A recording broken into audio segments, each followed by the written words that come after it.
Hello, folks. Okay, well, for each of the quizzes this term, what I'll do is post a short video that just goes through the kind of the topics, the question styles, anything in particular I think you need to know about the quiz ahead of time.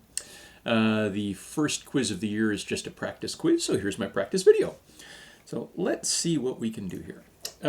Again, basically, the practice quiz is not for marks. The only thing that it could have an impact on from your point of view is that you can use it to confirm that you're attending the course, to make sure I don't no-show you.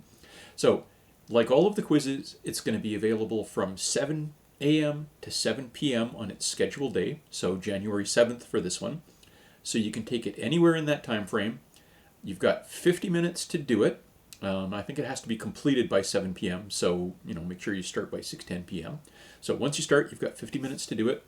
It doesn't actually cut you off after the 50 minutes. It just lets me know that that's where you got to in the 50 minutes. I don't want to have a hard cutoff just because things do go wrong, and it gives students a chance to, fire me an email and say, I went 10 minutes over, but it's because of blah, my dog jumped on my laptop or whatever it might be. So you've got 50 minutes to do it. For a number of the quizzes, some of the questions are randomly ordered.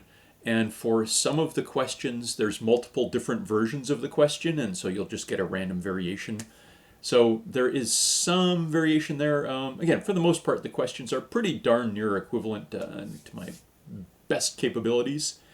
For the practice quiz, feel free to skip anything you don't want to answer. Again, it's just to give you a chance to try out the quiz if you haven't taken one on VIU Learn before, or if it's been a while.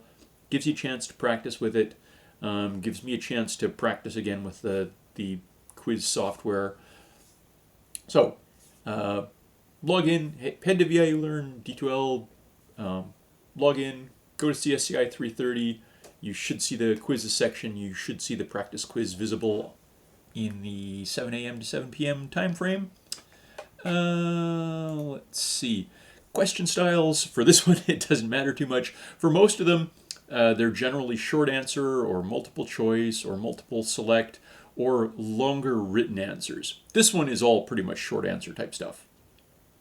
Again, it's just meant to give you a low stress chance to play with the quiz tool, and the questions give me some information about your background and your resources, so I can find out what the class as a whole is strong or weak in. It's not going to impact your assessment any way at all. If there's anything you don't want to answer, don't bother. Let's see. The quiz rules here, same sort of idea. This is pretty much just a run through. So I just want to go through the rules that will apply for the rest of the quizzes. For this particular quiz, I really don't mind if you talk to somebody else because, again, it's not for marks. It's not. It's just background information. So, in general, the idea is quizzes and exams, and of course lab work, has to be done on your own. It's an individual exercise. You can't get anybody's help for it. If you use resources from the web other than the things that I give you as part of the course, then make sure you cite those, clearly identify where you got it from, date, title, author, that kind of thing.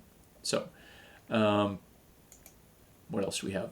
In terms of other rules, again, it's got to be individual work. You can't communicate with anybody else. Make sure you set aside your 50 minutes in a quiet location if you can find one to take the exam. Again, don't message people, don't email them, don't video with them, don't work in the same room as them, other people in the course. Don't share files, don't share documents, don't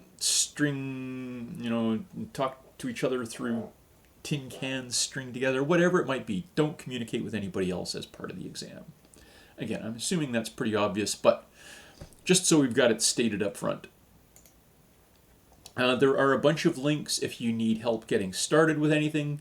So links for getting started with VIU Learn, there's orientations, if you need help, if you need tech help, again, a bunch of links there. And of course, you can contact me during the quiz or the day of the quiz if things go wrong, and we'll figure something out. There's always a way to work things out.